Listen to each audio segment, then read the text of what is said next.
পেশাদার বুলা চৌধুরীর বাড়িতে চুরি, জানলার গ্রিল কেটে ঘরে লুটপাট। রাতে বাড়িতে পুলিশি পাহারা সত্ত্বেও কিভাবে লুট উঠছে কিন্তু প্রশ্ন। এর আগেও সাতারোর বাড়িতে বারবার চুরির অভিযোগ। 15ই আগস্ট পদ্মশ্রীর পদক সহ বিভিন্ন জিনিস চুরি যায়। এই নিয়ে 4 বার চুরি হলো বুলার হুগলির হিন্দ মোটরের বাড়িতে।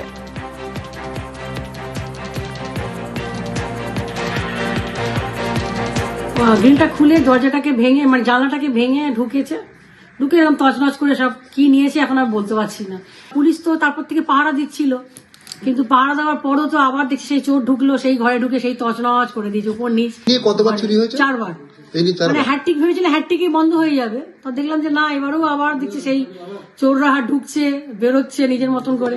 যেটা ছিল ও প্রাইজ, সেটা গতবারে দেখেছিলেন যে সমস্ত নিয়ে গেছে। তাও কিছু মোমেন্টো আনো অনেকগুলো ছিল, জামা কাপড় সব যেমন থাকে আর কি একটা পরিবারে, সে সমস্ত গুলো আছে। এখন কি নিয়েছে এখনো জানি না, এই দেখার আর ইচ্ছেই নেই, মানসিকতা নেই। এখন কি পুলিশকে জানিয়েছেন? হ্যাঁ, পুলিশকে জানিয়েছি, পুলিশ এসেছে, থানার আইসি এসেছেন।